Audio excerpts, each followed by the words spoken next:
Dış katnaşçıları bugün uçlaşmamız hava ilişkilerimiz ama kredi produklar doğrusudur. 312. kararı mahalla loyihasi 47. kararlar bo'yicha sizlarga ma'lumot berib o'tamiz. Kredit olish nimalari taqdimotini o'tkazamiz. Sizlarda bo'ladigan muammolarni o'rganamiz.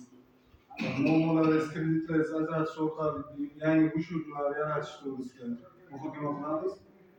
Sizlar fikrlaringizni o'rganib, sizlarda bo'ladigan muammolarni yechib, kreditlar bo'yicha ehtiyojlaringizni o'rganib, sizlarda bo'ladigan muammolarni yechib, kredit nominallarini ajratish chorasini ko'ramiz. Shu bo'yicha bizda mana bugungi kunda Agrobankda qonuniy filialida 312 qaror bo'yicha kredit ajratilyapti. Xizmat ko'rsatish, chorvachilik yo'nalishlarida 7 yil muddatga 3 yilgacha imtiyozlar bilan kredit nominalar ajratiladi. Mahalla loyihasi bo'yicha 5 yil muddatga 2 yil imtiyoz dori bilan 25%. 312 qaror bo'yicha 20%. Qonuniy tumani 4-toifaga to'g'ri kelganligi sababli 20% kredit nominalar ajratamiz.